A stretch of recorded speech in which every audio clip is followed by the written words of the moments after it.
পুরো বাইবেলটা আপনারা পড়ে দেখুন, ভালোভাবে পড়ে দেখুন, দেখবেন যে আমাদের যে চরিত্রের মধ্যে যে চেঞ্জ আসে, এটা ফট করে কোনো ম্যাজিক হয়ে গেছে যে আজকে আমি খারাপ ছিলাম, আমি প্রার্থনা করেছি, কালকে হঠাৎ আমি ভালো হয়ে গেছি, এমন একটা জায়গাতেও নেই। বাইবেলে স্পষ্ট লেখা আছে তোমার চেষ্টা করতে হবে, তোমার পরিশ্রম করতে হবে।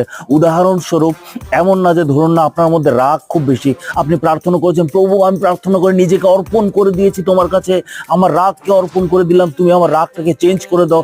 হট করে পরের দিন সকালবেলা উঠে দেখবেন রাগ গায়েব হয়ে গেছে। না না, এমন হয় না। আপনার পরিশ্রম করতে হবে, রেগুলার বেসিসে রাগের ব্যাপারে প্রার্থনা করতে হবে, আপনার যে পাপটা এটার ব্যাপারে প্রার্থনা করতে হবে, উপবাস করতে হবে। উপবাস নিয়ে একটা আমি ভিডিও বানিয়েছি, আপনারা দেখে নেবেন, অনেক ডিটেলসে আছে। উপবাস করতে হবে, আর যখনই আপনার রাগ উঠবে সেটাকে কন্ট্রোল করার চেষ্টা করতে হবে। এই সব কিছু যদি আপনি করেন, প্রার্থনা করেন, উপবাস করেন, নিজেকে কন্ট্রোল করার চেষ্টা করবেন, তখনই গিয়ে আপনি সেই পাপ থেকে বের হতে পারবেন।